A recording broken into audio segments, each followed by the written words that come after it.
Okay, so forget the magic lamp, forget the three wishes. Today, we're opening a case file on a supernatural entity you think you know, but whose real story is buried under centuries of folklore and, well, fantasy. We're going to investigate the real Jinn. We all know the genie, right? The big, friendly, wish-granting character in the lamp. But here's the thing, that image is a pretty modern invention. The original subject of our investigation, it's something far older, way more complex, and honestly, infinitely more powerful. So let's do this. Let's peel back all those layers of cartoons and Hollywood magic. It's time to look at the raw data, the original reports on this ancient being. And this just lays it out perfectly, doesn't it? The disconnect we're dealing with. On one hand, you've got the servant who grants wishes. On the other, a being made of fire with the power to possess people. So how on earth did we get from one to the other? To find out, we have to go right back to the beginning. Our investigation starts with the most fundamental evidence, what the Jinn actually are, where they came from, and what their place is in the grand cosmic order. So the most crucial thing to get is their origin. They are not human. They are not angels made of light. They are beings born from what ancient texts call smokeless fire. And this puts them in this really unique reality, a realm that kind of overlaps with our own, but stays completely unseen. Now, this is where the profile gets really interesting. The Jinn were here first. They have incredible physical power. And yet, and this is the wild part, they have biological needs, just like us. They eat, they drink, they sleep. They aren't just some vague spirits. They're a whole other civilization, organized into their own tribes. Can you just imagine that for a second? Ancient humans watching a violent storm tear across the landscape, never once realizing they might be witnessing a war between unseen Jinn tribes. It gives you a sense of the sheer scale of their power and how they influenced our world long before we even had a name for them. Okay, so we know what they are. Now, let's analyze their MO.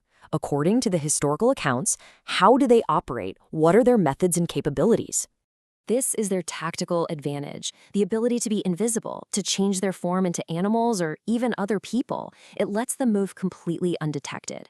And their strength was so legendary that King Solomon was said to have commanded them to build massive structures. I mean, that's a testament to their raw power. When a Jinn turns malevolent, its MO is, well, it's clinically precise. They use their stealth to approach a target, usually someone in a vulnerable state, and then they exert their influence, sometimes even leading to a full possession. Historically, this was the explanation for a lot of unexplained sicknesses. And this is a really profound piece of the puzzle. The Jinn weren't just random monsters. They were a spiritual explanation for psychological suffering. In a world that didn't have our modern understanding of mental health, this belief gave people a framework. It turned an internal struggle, like depression or despair, into a tangible external threat that could be understood and maybe fought. But then, the entire case takes this huge dramatic turn.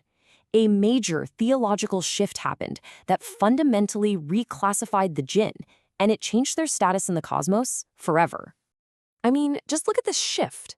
Before Islam, the Jinn were seen as these immortal, godlike forces of nature. Afterwards, their status was completely redefined. They were now seen as mortal beings, lesser spirits, who would have to face divine judgment just like humans. So the most crucial point here is this. The Jinn were given free will. They were no longer inherently evil. They could choose to be good or bad, and they would be held accountable for that choice. This introduced a moral complexity that made them a kind of dark mirror to humanity itself. Powerful, yeah, but also flawed and capable of both incredible good and terrible evil. This brings us to the next phase of the investigation, the Great Transformation.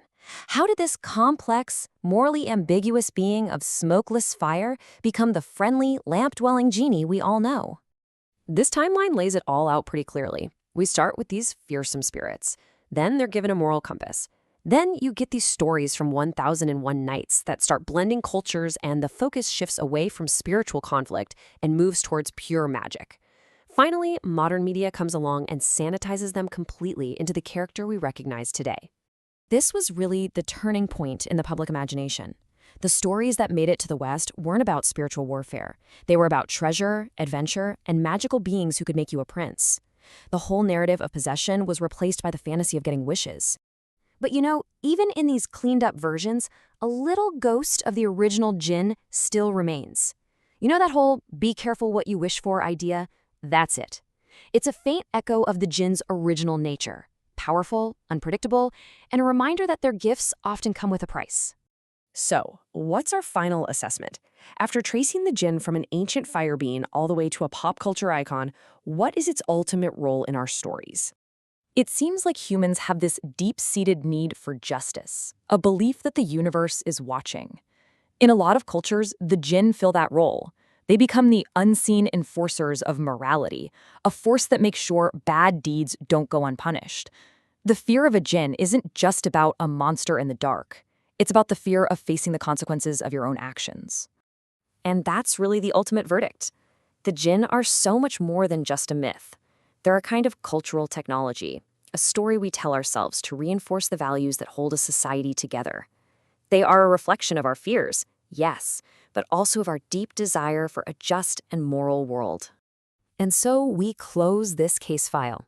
The journey from a fearsome fire being to a friendly genie is a story about how we've changed our stories. But it leaves us with one final question to think about. When we tame our monsters, what wisdom do we lose? What warnings do we forget when the smokeless fire is finally put out?